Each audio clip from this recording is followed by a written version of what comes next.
আপনার পাশে যদি কেউ না থাকে তখনও আপনার একমাত্র ফ্যান হয়ে আপনার পাশে থাকবো আমি। এক ক্ষুদে ভক্ত এমন একটি প্লে কার্ড হাতে নিয়ে লিটন দাসকে সমর্থন যোগাচ্ছেন। একজন ক্রিকেটারের জীবনে এর থেকে বড় পাওয়া আর কি বা হতে পারে। তাই তো সেই ভক্তকে নিজের মনের মণিকোঠায় স্থান দিয়েছেন এই টাইগার ব্যাটার। ভক্তের সেই ছবি পোস্ট করে সামাজিক যোগাযোগ মাধ্যমে হয়েছেন আবেগাপ্লুত, দিয়েছেন নিজের মেয়ের সাথে তুলনাও। কিছুদিন আগেই লিটনের সাথে ঘটে যায় একটি ন্যাক্কারজনক ঘটনা। চট্টগ্রামের বিপিএল পর্বে গ্যালারি থেকে ভেসে আসছে দুয়োধ্বনি। সেদিকে উদাসভাবে চেয়ে আছেন এই টাইগার ক্রিকেটার। চলতি বিপিএলে দিন কয়েক আগে একটি ম্যাচ চলাকালে এমন দৃশ্য নজর কেড়েছিল অনেকেরই। ব্যাট হাতে খারাপ সময় পার করা লিটনকে নিয়ে দেদার্সের সমালোচনা চললেও ওই দিনের কিছু দর্শকের কাণ্ড মেনে নিতে পারেননি অনেকেই। তবে কিছু দর্শকের ঘৃণা মুহূর্তেই যেন ভালোবাসায় রূপ নেয়। অনেকেই বাংলাদেশি ওপেনারকে সমর্থন জানিয়ে বার্তা দিচ্ছেন। লিটন সমর্থন পেয়েছে তার দল ঢাকা ক্যাপিটালসের পক্ষ থেকেও। এরই মধ্যে গ্যালারিতে এক ক্ষুদে ভক্তের একটি প্লেকার্ড যেন এই ব্যাটারের আত্মবিশ্বাস আরও বাড়িয়ে দিয়েছে। খুদে ওই ভক্তকে নিয়ে আবেগঘন পোস্ট করেছেন টাইগার এই উইকেট কিপার ব্যাটার।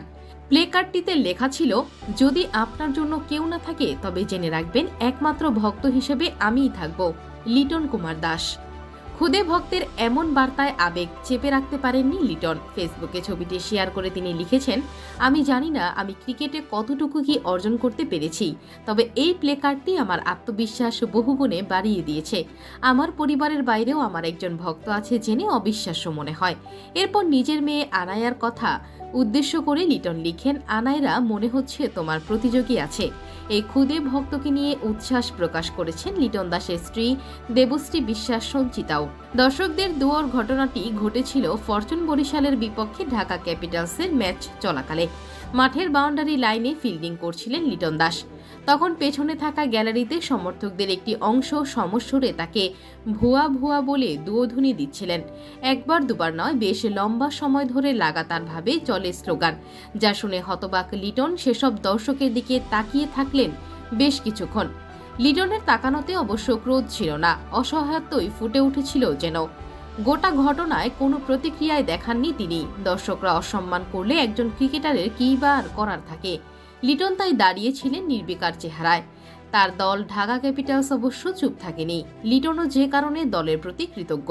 লিটনের দল ঢাকা ক্যাপিটালস নিজের অফিসিয়াল পেজে লিটনের পাশে দাঁড়িয়ে পোস্ট দিয়ে লিখেছে, আপনি হয়তো একটি ঝাপসা ভিডিওতে কাউকে ধুয়োধ্বনি শুনতে দেখেছেন। আমরা দেখছি একজন জাতীয় নায়কের বিপিএল ইতিহাসের দ্রুততম শতক হারিয়ে রেকর্ড গড়া পার্টনারশিপের অংশ হয়ে ওঠা।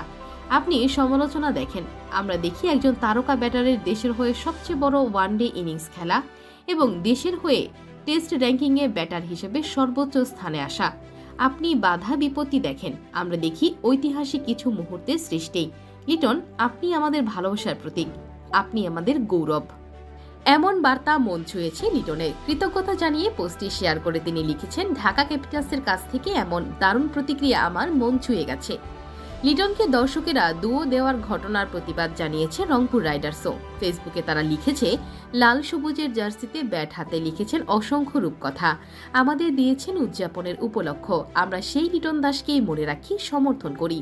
তবে শুধু রংপুর নয়, ছোট্ট সেই ভক্তের মতো লিটনের পাশে এখন আছে গোটা দেশ।